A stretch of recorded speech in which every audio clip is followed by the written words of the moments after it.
حضرت خدیجہ رضی اللہ تعالی عنہا کا جنازہ کیوں نہیں پڑھایا گیا؟ رسول اللہ صلی اللہ علیہ وسلم کو صبح اٹھتے ہی خبر مل گئی کہ ان کی محبوب بیوی انتقال کر گئی ہیں۔ سارے مکہ میں خبر جنگل کی آگ کی طرح پھیل گئی، لیکن کوئی جنازے کے لیے نہیں آیا کیونکہ اس وقت جنازہ بسم اللہ الرحمن الرحیم۔ آپ کا نام خدیجہ تھا۔ سلسلہ نسب کچھ اس طرح ہے: خدیجہ بنت خالد بن اسد بن عبد العزیٰ بن قصی بن کلاب۔ آپ رضی اللہ تعالی عنہ کا نسب چوتھی پشت میں آپ صلی اللہ علیہ وسلم کے ساتھ مل جاتا ہے۔ آپ کا تعلق قبیلہ قریش کی شاخ بنو اسد سے تھا۔ بنو اسد اپنی شرافت، ایمانداری اور کاروباری معاملات کی وجہ سے لوگوں کی نگاہ میں قابل عزت و احترام تھا۔ آپ رضی اللہ تعالی عنہ بچپن ہی سے نہایت نیک تھی اور مزاجاً شریف الطبع خاتون تھی۔ مکارم اخلاق کا پیکر جمیل تھی۔ رحم دلی، غریب پروری اور سخاوت آپ کی امتیازی خصوصیات تھی۔ یہاں تک کہ زمانہ جاہلیت میں آپ طاہرہ یعنی پاک دامن کے لقب سے مشہور تھیں۔ مالدار گھرانے میں پرورش پانے کی وجہ سے دولت و ثروت بھی خوب تھا۔ علاوہ ازیں حسن و صورت اور حسن سیرت میں بھی اپنی ہم عصر خواتین میں ممتاز تھیں۔ پہلی شادی ابو ہالہ ہند بن نباش تمیمی سے ہوئی۔ ابو ہالہ کے انتقال کے بعد دوسری شادی عتیق بن عائد مخزومی سے ہوئی۔ کچھ عرصہ بعد وہ بھی چل بسے تو دنیاوی معاملات سے دل برداشتہ ہو کر زیادہ وقت حرم کعبہ میں گزارتی، جس کے باعث آپ کے مزاج مبارک میں تقدس و شرافت مزید بڑھ گئی۔ قریش کے نامور صاحب ثروت سرداروں نے آپ رضی اللہ تعالی عنہ کو پیغام نکاح بھجوایا، لیکن سیدہ خدیجہ رضی اللہ تعالی عنہ نے سب کو یکسر انکار کر دیا۔ آپ کے والد محترم خالد بن اسد اعلیٰ درجے کے تاجر تھے۔ جب بڑھاپے کی دہلیز تک پہنچے تو انہوں نے اپنا سارا کاروبار اپنی بیٹی حضرت خدیجہ کے سپرد کر دیا۔ 30 سال کی عمر میں آپ رضی اللہ تعالی عنہ تجارت سے وابستہ ہوئیں، جس کی وجہ سے آپ رضی اللہ تعالی عنہ حجاز مقدس میں سب سے زیادہ مالدار خاتون شمار ہوتی تھی۔ آپ کی تجارت کا سامان عرب سے باہر ملک شام اور یمن میں سال میں 2 مرتبہ جاتا تھا۔ بعض محدثین نے لکھا ہے کہ اکیلا حضرت خدیجہ کا سامان تجارت مکہ کے سارے تجارتی قافلوں کے سامان کے برابر ہوتا تھا۔ خاتون ہونے کی وجہ سے تجارتی معاملات میں سفر کرنا دشوار بلکہ ناممکن تھا، اس لیے کسی کو بطور نیابت سامان تجارت دے کر روانہ کرتی۔ آپ کے تجارتی نمائندوں کی 2 صورتیں تھیں: یا وہ ملازم ہوتے، ان کی اجرت یا تنخواہ مقرر ہوتی جو انہیں دی جاتی، نفع و نقصان سے انہیں کوئی سروکار نہ ہوتا، یا نفع میں ان کا کوئی حصہ نصف، تہائی یا چوتھائی وغیرہ مقرر کر دیا جاتا۔ اگر نفع ہوتا تو وہ اپنا حصہ لے لیتے، جبکہ نقصان کی صورت میں ساری ذمہ داری حضرت سیدہ خدیجہ الکبریٰ رضی اللہ تعالی عنہا پر ہوتی۔ تقریباً 10 سال تک معاملات یوں ہی چلتے رہے، یہاں تک کہ آپ رضی اللہ تعالی عنہا کی کانوں تک نبی کریم صلی اللہ علیہ وسلم کی امانت و صداقت کا چرچا پہنچا۔ آپ رضی اللہ تعالی عنہ نے جناب نبی کریم صلی اللہ علیہ وسلم سے سامان تجارت لے کر ملک شام جانے کی درخواست کی، جسے آپ صلی اللہ علیہ وسلم نے قبول فرما لیا۔ اس دوران آپ رضی اللہ تعالی عنہ نے اپنے غلام میسرہ کو خصوصی ہدایت کی کہ وہ آپ صلی اللہ علیہ وسلم کے کسی معاملے میں دخل اندازی نہ کرے۔ اس تجارتی سفر میں اللہ تعالیٰ نے بے حد برکت دی اور نفع پہلے سے بھی دگنا ہوا۔ چونکہ میسرہ دوران سفر قریب سے آپ صلی اللہ علیہ وسلم کے حسن اخلاق، معصومانہ سیرت کا تجربہ اور معاملہ فہمی کا مشاہدہ کر چکا تھا، اس لیے اس نے برملا اس کا اظہار کرتے ہوئے ام المومنین سیدہ خدیجہ رضی اللہ تعالی عنہا کو بتلایا کہ آپ صلی اللہ علیہ وسلم نہایت معاملہ فہم، تجربہ کار، خوش اخلاق، دیانتدار، ایماندار، شریف النفس اور مدبر شخص ہیں۔ آپ صلی اللہ علیہ وسلم نے واپس پہنچ کر تجارتی معاملات کا عمدہ حساب پیش کیا، جس سے ام المومنین سیدہ خدیجہ رضی اللہ تعالی عنہا بہت متاثر ہوئیں۔ ام المومنین سیدہ خدیجہ رضی اللہ تعالی عنہا کی طرف سے رسول اللہ صلی اللہ علیہ وسلم کی خدمت میں یعلا بن امیہ کی بہن نفیسہ بنت امیہ پیغام نکاح لے کر گئی۔ نفیسہ کا بیان ہے کہ میں آپ کے پاس آئی اور کہا کہ آپ نکاح کیوں نہیں کر لیتے؟ آپ نے فرمایا کہ میں نادار اور خالی ہاتھ ہوں، کس طرح نکاح کر سکتا ہوں؟ میں نے کہا کہ اگر کوئی ایسی عورت آپ سے نکاح کرنے کی خواہش مند ہو جو ظاہری حسن و جمال اور طبعی شرافت کے علاوہ دولت مند بھی ہو اور آپ کی ضروریات کی کفالت کرنے پر بھی خوش دلی سے آمادہ ہو، تو آپ اس سے نکاح کر لینا پسند کریں گے؟ آپ نے دریافت کیا کہ ایسی کون خدا کی بندی ہو سکتی ہے؟ میں نے کہا خدیجہ بنت خویلد۔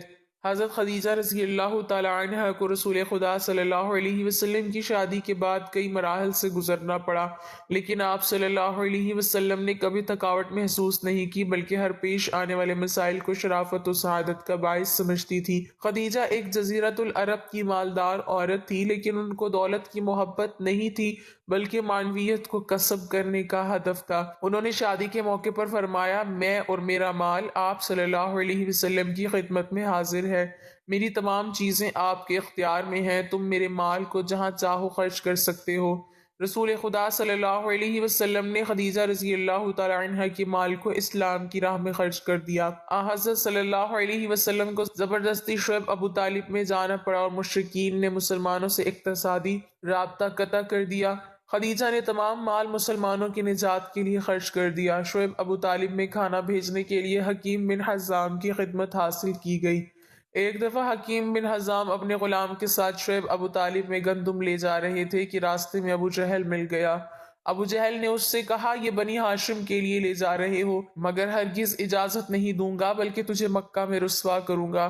ابو البختری ابو جہل کا بھائی پہنچ گیا۔ وہ ابو جہل سے کہتا، یہ کھانا خدیجہ کا ہے، کیا تم خدیجہ کا مال لے جانے سے منع کر رہے ہو؟ دوسرا شخص جو چھپ کر شعیب ابو طالب میں غذا پہنچاتا تھا وہ حضرت خدیجہ کا داماد حضرت ابو العاص تھا۔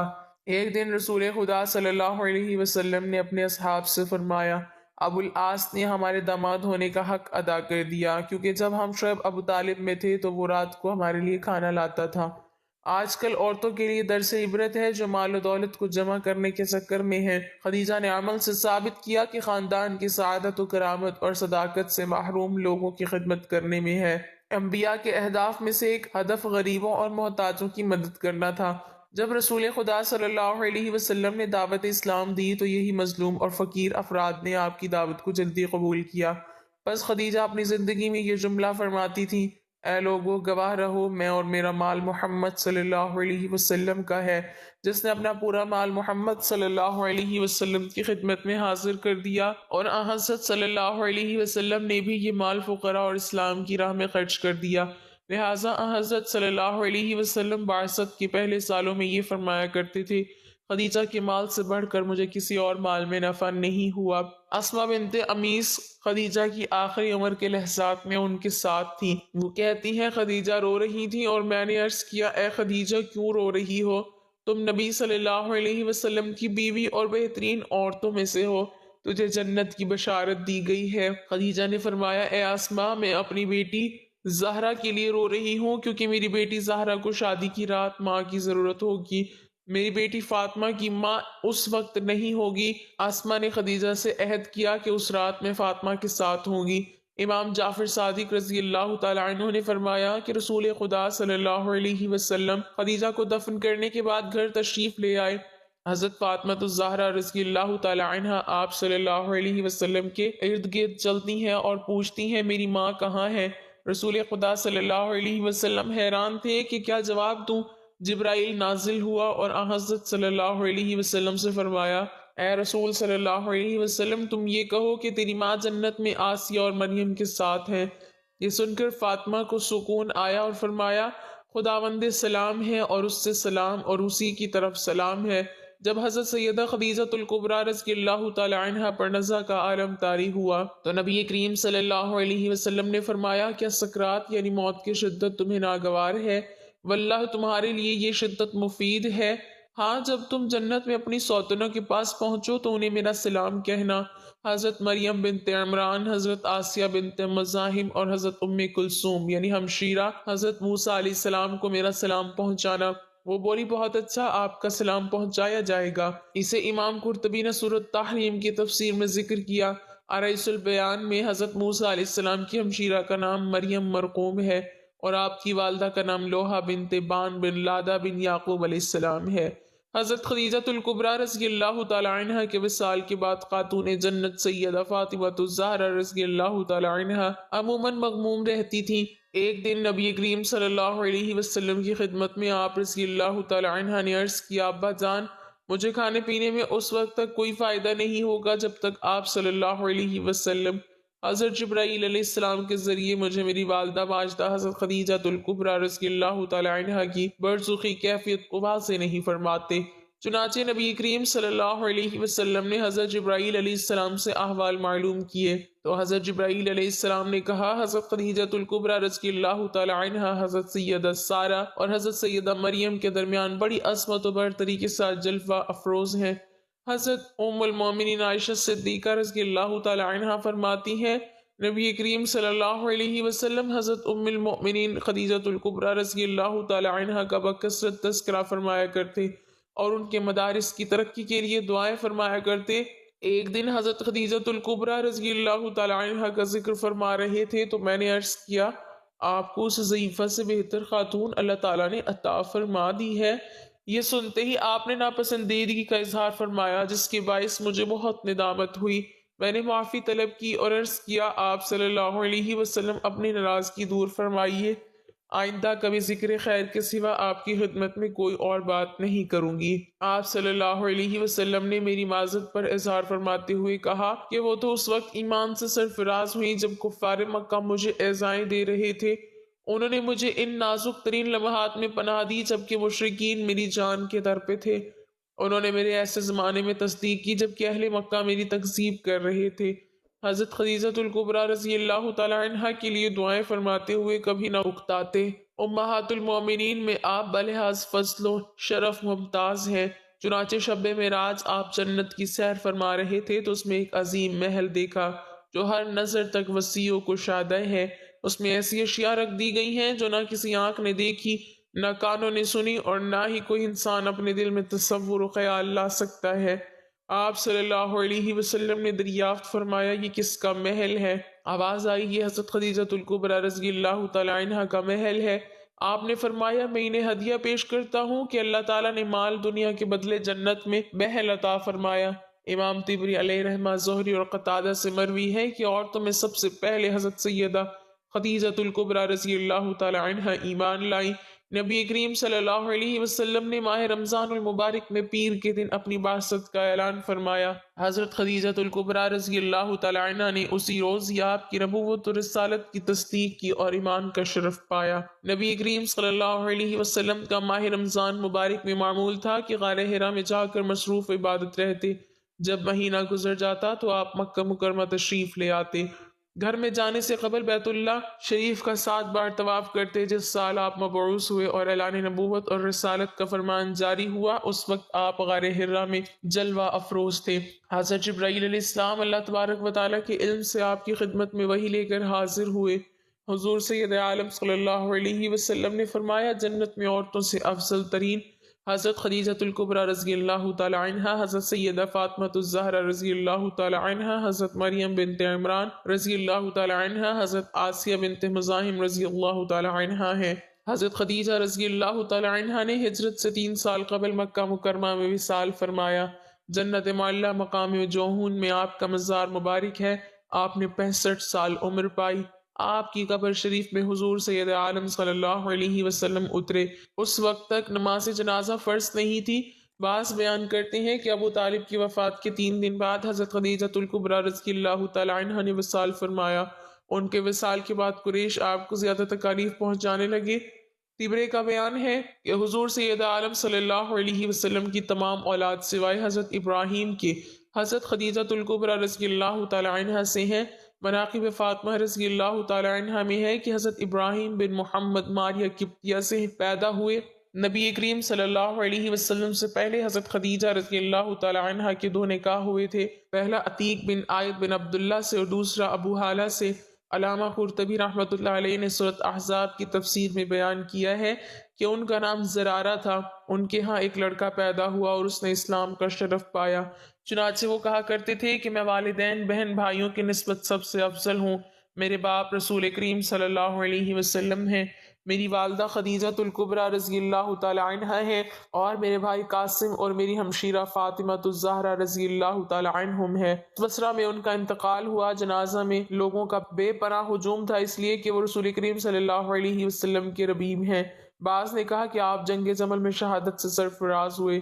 ایک مرتبہ حضرت خدیجہ الکبریٰ رضی اللہ تعالی عنہ نبی کریم صلی اللہ علیہ وسلم سے عرض گزار ہوئی یا رسول اللہ صلی اللہ علیہ وسلم، جب حضرت جبرائیل علیہ السلام آپ کی خدمت میں حاضر ہوں تو مجھے بھی دکھائیے گا۔ چنانچہ جب حضرت جبرائیل علیہ السلام آئے، حضور سید عالم صلی اللہ علیہ وسلم نے فرمایا، خدیجہ ادھر آؤ اور میری دائیں ران کے قریب بیٹھ کر دیکھ لیجئے۔ چنانچہ انہوں نے ایسا ہی کیا۔ آپ نے دریافت کیا، تم جبرائیل کو دیکھ رہی ہو؟ عرض کیا ہاں۔ پھر آپ نے کہا بائیں طرف دیکھو، اور پھر سامنے کی طرف دکھایا۔ حضرت خدیجہ الکبریٰ رضی اللہ تعالی عنہ نے جبرائیل کو دیکھتے ہی عرض کیا، یا رسول اللہ صلی اللہ علیہ وسلم، یہ واقعی جبرائیل ہیں، شیطان ایسی صورت اختیار نہیں کر سکتا۔ پھر حضرت خدیجہ الکبریٰ رضی اللہ تعالی عنہ نے لباس تبدیل کیا اور اپنے چچا زاد بھائی ورقہ بن نوفل کے پاس گئیں، ان سے آپ کی تمام کیفیات بیان کی۔ وہ بولے، خدائے قدوس کی قسم جس کے قبضہ قدرت میں میری جان ہے، باخدا اگر تم ان باتوں میں سچی ہو تو سمجھ لو یہ وہی ناموس سے اکبر آئے تھے جو حضرت موسیٰ علیہ السلام کے پاس آیا کرتے تھے۔ پھر ورقہ بن نوفل آپ صلی اللہ علیہ وسلم کی خدمت میں حاضر ہوئے اور آپ کے سر اقدس کو چوم لیا۔ حضرت خدیجہ رضی اللہ تعالی عنہ کا انتقال رمضان المبارک کے مہینے میں ہوا تھا، لیکن آپ کی نماز جنازہ نہیں پڑھایا گیا تھا، اور نماز جنازہ نہ پڑھنے کی وجہ یہ تھی کہ اس وقت کوئی بھی نماز فرض نہیں ہوئی تھی، اور نہ ہی نماز جنازہ پڑھانے کے حوالے سے کوئی احکامات آئے تھے۔ اور جب آپ کا انتقال ہوا تو اس وقت 11 رمضان المبارک تھا، اور رمضان کا مہینہ ہونے کے باوجود کوئی فرد بھی روزے سے نہ تھا، اور اس کی وجہ یہ بھی تھی کہ اس وقت روزے فرض نہیں کیے گئے تھے۔ خود نبی کریم صلی اللہ علیہ وسلم ان کی قبر میں اترے اور اپنے ہاتھوں سے اپنی زوجہ محترمہ کو قبر میں اتارا۔